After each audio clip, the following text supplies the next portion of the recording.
제2차 세계대전 당시 폴란드의 아우슈비츠 수용소에서 있었던 일입니다. 한 사람의 증오심으로 인하여 수많은 유대인들이 이곳에 갇혀 있다가 가스실에서 무참히 학살을 당하고 맙니다.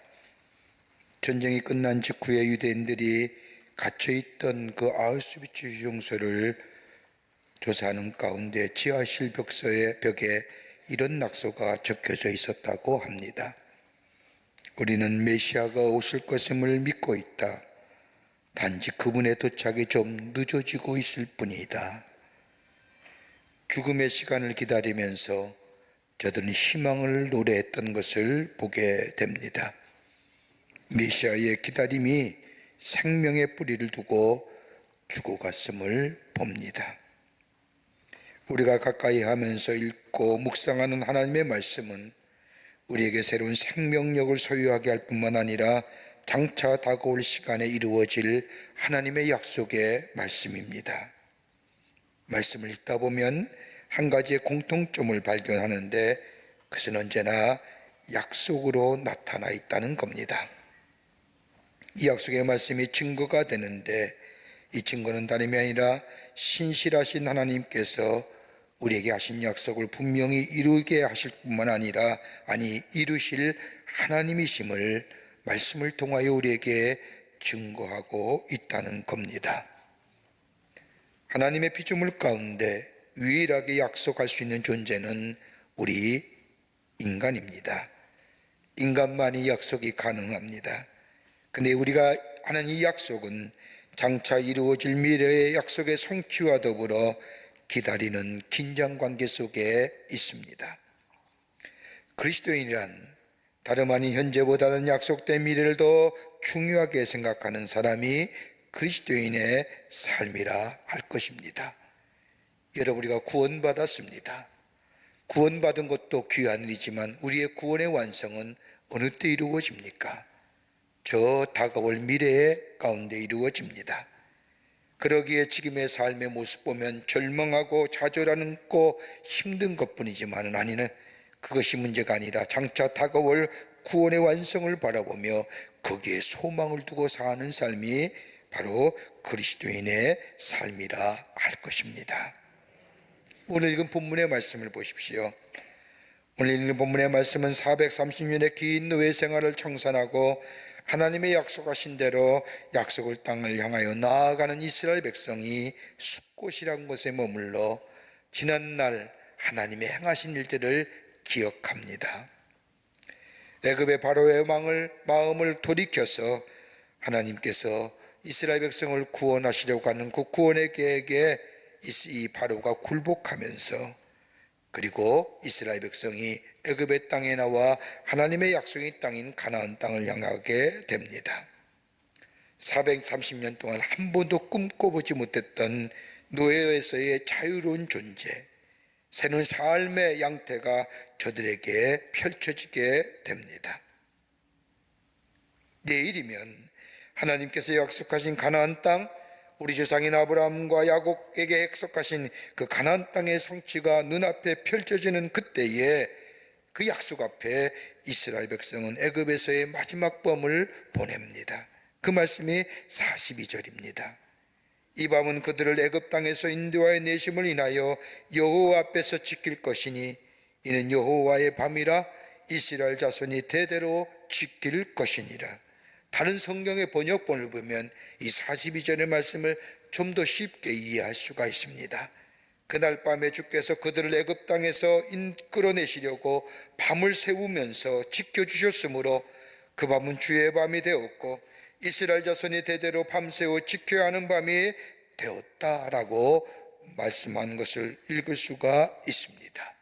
하나님의 약속의 첫날 밤, 그걸 여호와의 밤이라 부릅니다. 주의 밤이라 부릅니다. 여호와의 밤의 의미가 어떤 의미일까요? 지금 우리는 참으로 안팎으로 어두운 시간을 보내고 있습니다. 사라질 것 같았고 이제는 공존할 수밖에 없다는 현실 앞에 다시금 마음을 잡아 일어서려고 하는데 또 다른 것이 우리를 삶을 옮아매고 있습니다. 보이지 않는 바이러스가 우리의 일상일 뿐만 아니라 모든 것을 통제하는 이 지금의 현실 속에 미래가 불확실하기에 불안과 염려와 두려움과 때로는 절망하는 우리의 삶의 모습들, 이 두려움과 절망이 아무리 생각해도 우리에게 어두운 그림자와 잿빛의 그림자를 가져다 뿐만 아니라 마치 블랙홀처럼 우리의 삶의 모든 것을 집어삼킨 지금의 모습들, 우리 내적인 삶은 어떻게 할까요? 어떻게 보면 우리의 삶 속에 어두운 밤을 지낸 것 같은 그런 시기를 지금 보내고 있습니다. 미래가 보이지 않습니다. 참으로 두려움과 염려 가운데 있습니다. 하나님의 여호와의 밤, 하나님의 위로와 더불어 하나님의 약속하신 약속의 말씀이 이 땅에 성취되기를 간절한 마음으로 보내고 있습니다. 지금 우리가 보내는 절기를 대림절이라고 얘기하는데, 이 대림절의 기원은 라틴어로 아멘드라고 하는 단어에서 유래되어 영어의 표현을 빌리자고 한다면 어드벤트, 이르다 오다라는 의미를 가지고 있습니다. 예수님의 이 땅에 오심을 기다리며 준비하는 이 절기, 인간에게 참된 평화와 자유를 주시기 위해서 인간의 몸을 입으시고 이 땅에 오시는 그 예수님을 기다리는 이 대림절, 여호와의 밤, 주님의 밤은 어떤 의미가 있을까요? 오늘 본문의 말씀을 통하여 함께 말씀을 나누며 은혜 받기를 원합니다. 첫째는 여호와의 밤은 소망의 밤이라는 겁니다. 오늘 본문의 말씀을 보십시오. 40절의 말씀을 보면 이스라엘 자손이 애굽에서 거주한 지 430년이라 430년이 마치는 그날에 여호와의 군대가 다 애굽 땅에서 나왔은즉 430년의 긴 노예 생활을 마치는 순간 여러분 기쁨과 환희와 감격만 있었을까요? 두려움은 없었을까요? 염려는 없었을까요? 그보다 더 바로가 이스라엘 백성을 놓아주기로 약속은 하였지만 만에 하나 바로의 마음이 바뀐다면 아마도 이전보다 더 혹독한 대가가 주어질지 모르는 그 불안과 염려감은 저들 가운데 없었을까요? 오늘 본문의 말씀의 전후를 살펴보면 아마도 짐작컨대 이스라엘 백성은 마지막 애굽에서의 밤은 인간의 편으로는 마지막 밤이지만은 하나님 편에서 보면 하나님께서 약속하신 것을 이루려는 여호와의 밤, 아마도 저들은 한 사람도 자지 아니하고 깨어 있었을 겁니다. 하나님께서 바로의 손에서 해방시켜 주겠다고 하는 하나님의 구원의 약속을 믿고 그 공포와 두려움 가운데서도 그 기쁨과 감격의 환희가 더 크기에 밤새워 저들은 자지 아니하고 그 하나님의 구원의 약속을 믿고 기다렸을 겁니다. 더 좋은 미래를 준비하고 계시는 그 하나님, 신실하신 하나님. 여러분, 소망의 품격이 무엇일까요? 소망의 품사가 무엇입니까?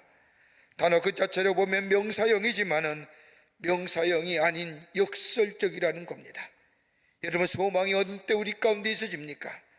돈이 있을 때 소망이 있어지는 것이 아니고 만사가 형통할 때에 우리에게 소망이 있어지는 것이 아니며 편안하고 안위할 때에 소망이 있어지는 것이 아니라 남달리 어려움과 고난을 겪을 때에 그 현실을 딛고 일어나고자 하는 강력한 마음이 그 안에 있을 때에 거기에 소망이 있음을 보게 됩니다. 그러게 사도 바울은 로마서 5장 3절과 4절 말씀에 우리가 환난 중에도 즐거워하노니 환난은 인내를, 인내는 연단을, 연단은 소망을 이루는 줄 알미로다라고 말합니다.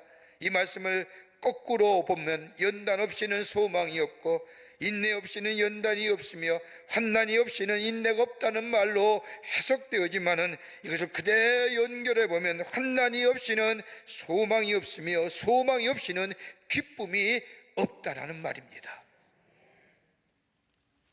이스라엘 백성을 보십시오. 430년의 긴 세월의 노예 생활입니다. 고통과 환난의 혹독한 세운들, 저들은 이러한 고통과 환난의 긴 세월 속에 하나님께만 소망을 두었습니다. 장차 구원하실 하나님, 우리에게 장차 메시아를 보내어 참된 구원과 해방을 허락하실 우리 하나님, 그 신실하신 하나님께 소망을 두고 기다렸다는 겁니다. 여러분, 참된 믿음은 어떤 믿음일까요?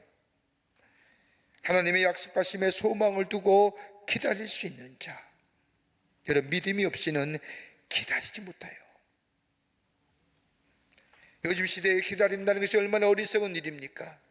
무엇인가 기대하고 기다린다는 것, 현 시대와 다른 삶의 모습일 겁니다. 왜요? 세상이 얼마나 급격하게 변합니까?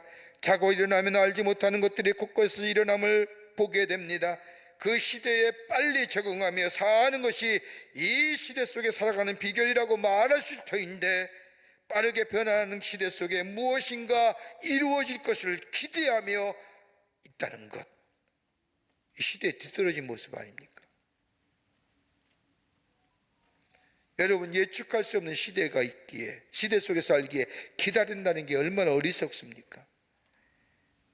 여러분, 가만히 보십시오. 내일의 일기예보를 과학적이며 경험적인 것들을 가지고 예측하며 이야기합니다. 여러분, 결혼하는 남녀들이 앞으로 태어날 자신들의 아이들을 인공지능 기술로 예측할 수 있다고 합니다.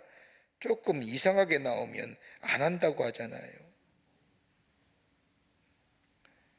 예측할 수 있다고 생각하면 살지만, 기다릴 수 있지만 예측할 수 없는 시대 속에 사는 우리들의 삶, 여러분, 기다릴 수 있을까요? 더 나아가 지금의 사회는 빨리 결정하고 선택하는 시대 속에 살아갑니다. 빠른 선택과 결정의 미래를 결정한다고 해서 기다림의 행동하고 생각하는 행동은 시대 흐름에 맞지 않는 사실이라고 얘기합니다. 빠른 선택과 결정만이 새로운 미래를 연다고 생각하기에 기다린다고 하는 것은 시대 속의 어리석은 일이요 뒤처진 일이라 생각합니다. 그러기에 지금의 시대에 기다린다는 것은 참으로 지루하고 익숙하지 않은 삶의 모습이지요. 그런데 성경 말씀을 보십시오. 하나님의 구속의 역사에 쓰임받았던 삶의 모습들 가만히 보면 저들은 기다림이라고 하는 긴 광야의 시간을 통하여 하나님 앞에 쓰임받았던 것을 봅니다. 예측하지 못하지만, 기대할 수 없지만, 그럼에도 불구하고 신실하신 하나님 앞에 소망을 두며 그 하나님을 믿는 믿음 안에서 그 하나님이 하신 약속의 내 삶 속에 성취됨을 믿고 그 믿음 안에서 소망을 가지고 기다리게 될 때에 그들은 하나님의 위대한 구속의 역사의 주인공 된 삶을 살아가게 된 것을 보게 됩니다. 누굽니까? 아브라함이지 않습니까? 하나님의 아들 주시겠다고, 아들도 하나님입니까? 약속하기를 하늘의 별과 같이 바닷가의 모래와 같이 내 자손을 내게 주리라고 약속한 말씀, 여러분 25년이 지난 동안 단 한 사람 이삭을 통하여 그에게 약속하신 것을 시작하신 것을 봅니다. 25년 동안 뭐 했을까요? 기다린 겁니다. 다윗은 어떠한지요? 사무엘에게 기름 부음 받은 지 24년 반개월이 지난 후에 이스라엘의 왕이 됩니다. 24년의 저들의 삶은 도망자지 않습니까? 끈질긴 사울의 추격 속에 집에서 살 수 없어 도망자의 신세로 전락해버린 이 다윗, 이들의 기다림은 헛된 것이었을까요? 이 기다림을 통하여 이 시간 동안 아브라함은 믿음의 조상이 되었고, 다윗은 이 기다림 속에 마치 대장간에서 망치나 그 밖에 농기구들을 만들 때에 담긴지를 통하여 수많은 망치로 인하여 단단하고도 강력한 농기구가 그 밖에 물건들로 만들어지듯이 새롭고도 단단하게 강인한 인생일 뿐만 아니라 낮아진 인생으로 저의 생애가 변화합니다. 하나님의 사람으로 세워지는 것이 저들 속에 기다림입니다. 하나님께 소망을 듣고, 기다림은 지루합니다. 불편하지요.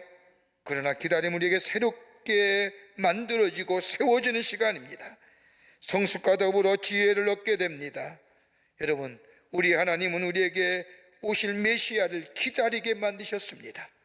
우리의 삶의 정황이, 절망이, 어두움이, 우리의 마음속의 불안과 염려, 그들에게 더더욱 주님의 오심을 기다립니다. 오늘 이스라엘 백성 가만히 보십시오.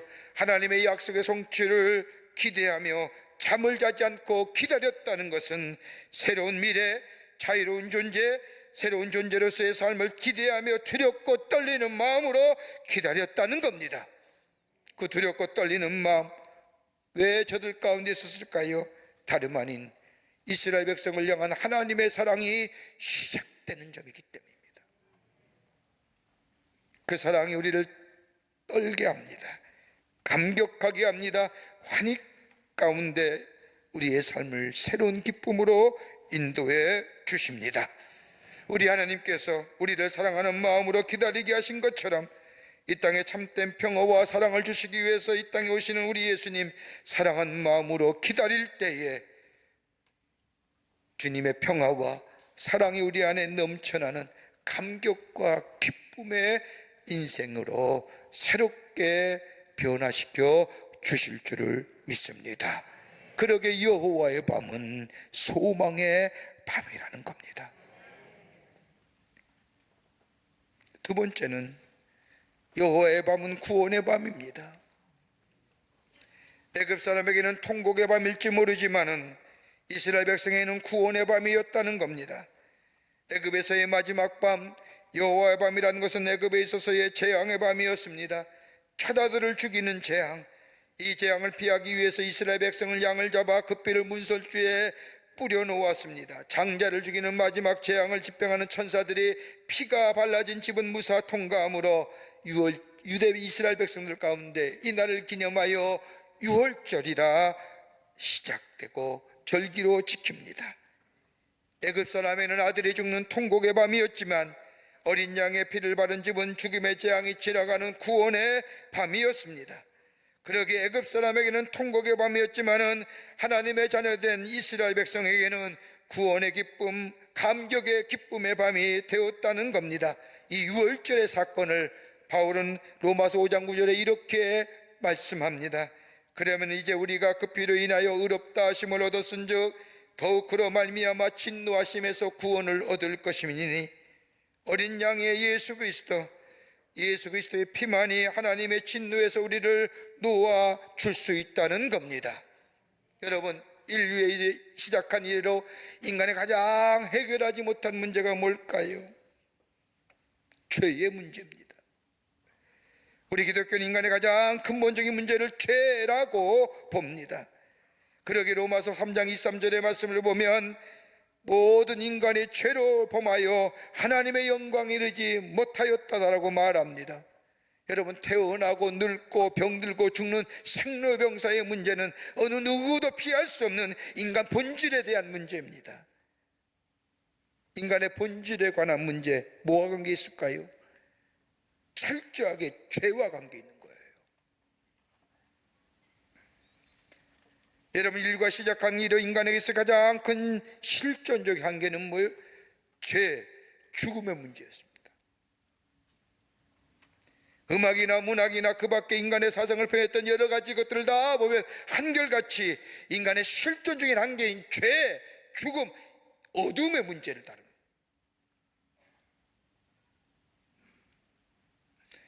그러나 그 어떤 것도 인간의 깊은 내면의 문제인 죄의 문제를 해결해 주지 못합니다. 그 어떤 사상도, 그 어떤 문학의 작품도, 어떤 것도 인간의 깊은 죄의 문제, 죄성의 문제를 해결해 주지 못하지만은 예수님이 인간의 몸을 이시고 이 땅에 오심으로 우리의 죄를 위하여 대속제물이 되어 주심으로 인하여 우리의 죄를 에서 자유케 하셨습니다.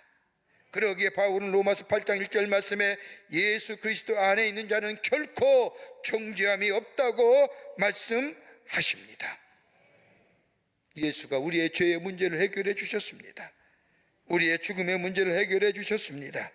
그러기에 인간의 죄에서 자유케 하시기 위해서 인간의 몸을 입으시고 이 땅에 오시는 예수님, 이 예수의 오심이야말로 우주적인 사건이요, 그 어떤 사람이든 얼굴색이 하얗든 황색이든 검은색이든 그 어떤 문화든 예수를 믿기만 하면 죄에서 자유함을 얻습니다.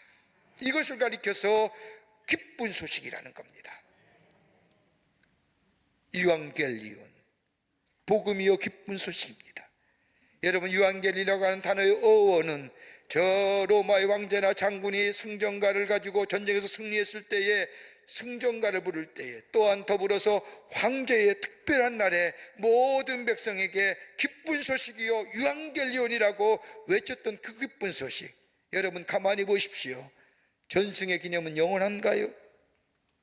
황제의 특별한 일은 영원한가요? 죽으면 끝이고 시간이 지나면 사라질 것.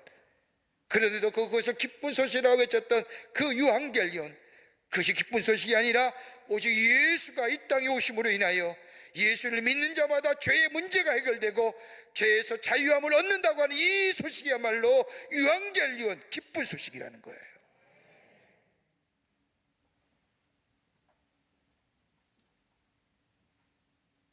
이 기쁜 소식이 우리 안에 있을 때에 우리의 문제가 해결되는 겁니다. 이 기쁜 소식, 예수 그리스도의 피를 발라야만이 진노와 죽음의 그림자가 사라지듯이 우리의 마음의 문설주에 예수 그리스도의 십자가의 보혈을 바르는 순간 우리는 죄와 죽음에서 자유함을 얻는 하나님의 백성의 삶을 살아가게 됩니다.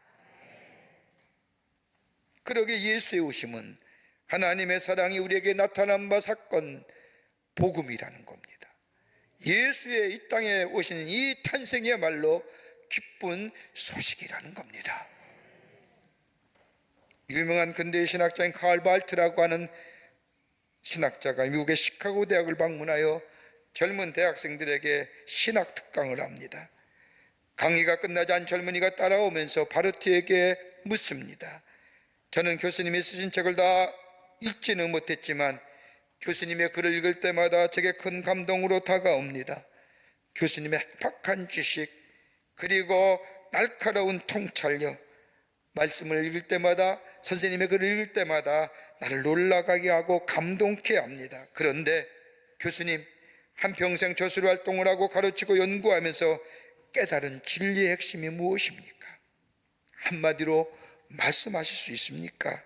말해 주실 수 있습니까? 라고 묻자 이 바르트는 뒤돌아서며 빙그레 웃으면서 이 젊은 친구에게 자신이 어릴 적 주일학교에 다닐 때 부른 찬송 한 구절을 들려주었다고 합니다. 예수 사랑하심은 거룩하신 말일세. 날 사랑하심이 성경에 써있네. Jesus loves me. The Bible tells me so. 이것이 나의 핵심이고 이것이 나의 간증이고 이것이 나의 학문의 전문입니다라고 돼요. 나랑 사랑하시기에, 우리를 사랑해 오시기에 이 땅에 오시는 예수님, 구원하시기 전날 밤, 여호와의 전날 밤, 바로 그것은 구원의 밤이요 소망의 밤이요, 그러기에 깨끗하고 겸손한 마음으로 이 기쁜 소식을 우리가 듣게 될 때에 우리의 구부러진 마음이, 우리의 일그러진 마음이 곧게 될 뿐만 아니라 바르게 될 뿐만 아니라 그로 인하여 우리 안에 구원의 놀라운 역사가, 그로 인하여 자유케 되는 은혜가 우리 가운데 있게 됩니다. 여호와의 밤은 구원의 밤입니다. 끝으로 여호와의 밤은 새로운 출발의 밤이라는 겁니다. 새롭게 출발하는 겁니다. 오늘 42절의 말씀을 보십시오. 이 밤은 그들을 애굽의 땅에서 인도하여 내심을 인하여 여호와 앞에 지킬 것이니 이는 여호와의 밤이라. 이스라엘 백성이 더 이상 바로에 의하여 붙잡힌 인생이 아닙니다.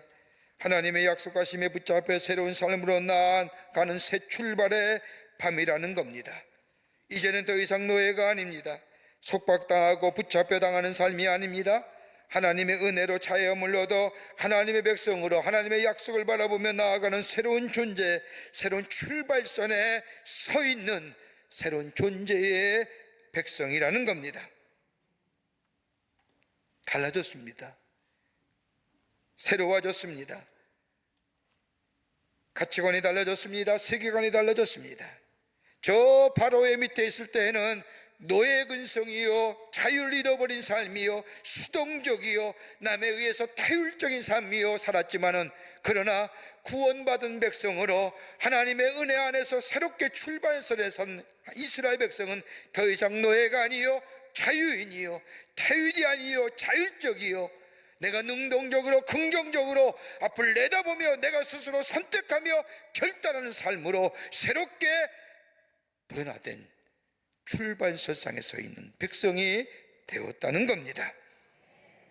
인생이 180도 달라졌습니다.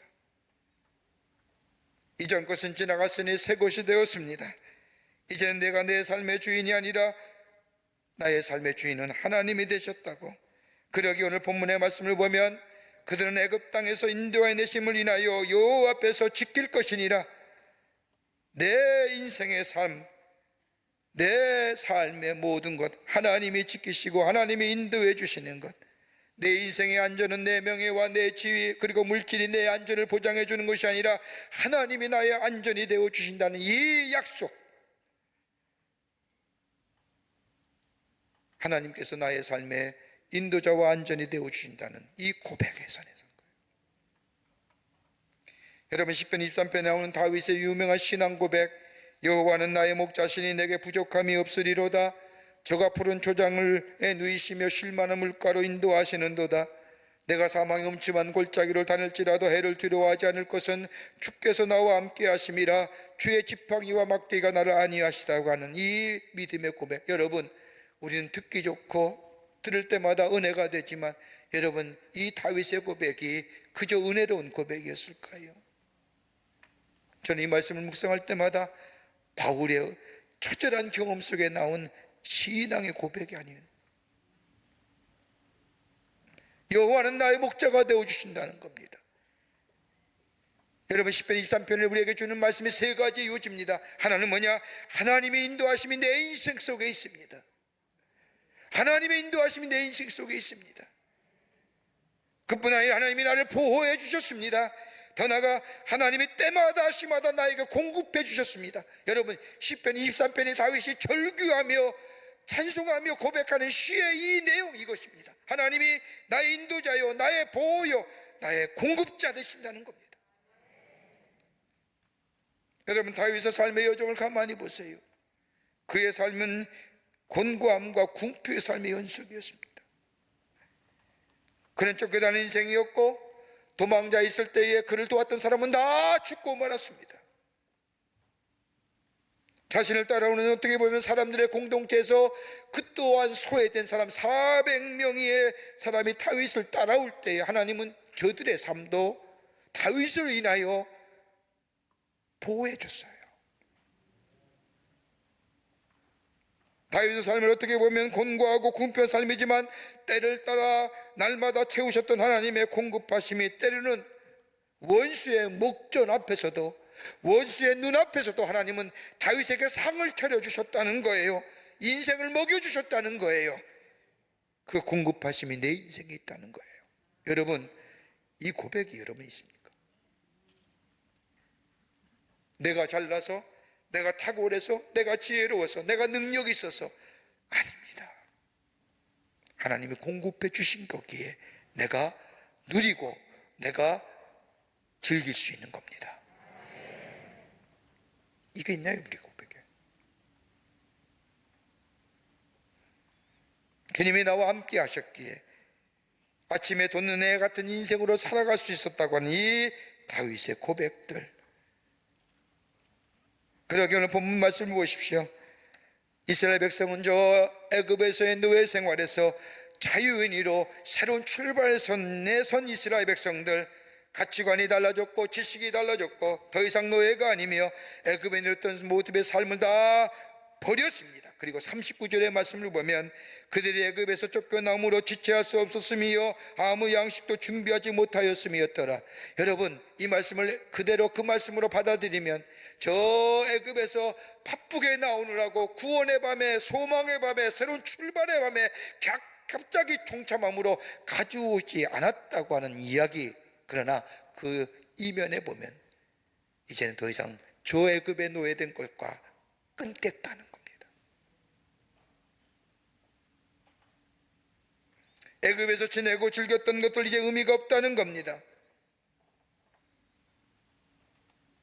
하나님의 구원의 약속에 소망의 사람으로 새로운 출발에 서는 사람, 과거에 얽매였던 삶이 이제는 다 잊어버리고 새로운 미래로 소망 가운데 바라보며 살아가는 인생이 되겠다고 하는 새로운 결단의 의지가 바로 이 말씀 속에 있는 겁니다. 여호와의 봄은 어떤 밤입니까? 새롭게 출발하는, 예수님의 이 땅에 오심을 기다리는 이 대림절기에 우리가 두렵고 떨리는 마음이지만 그래도 그 가운데서 소망을 가지고 예수가 오시면 우리에게 구원이 되고, 예수가 오시면 우리에게 소망이 되며, 예수가 우리 안에 계시면 우리는 새로운 존재의 삶으로 새롭게 출발할 수 있다고 하는 이 믿음, 그러게 우리는 기다릴 수 있는 겁니다.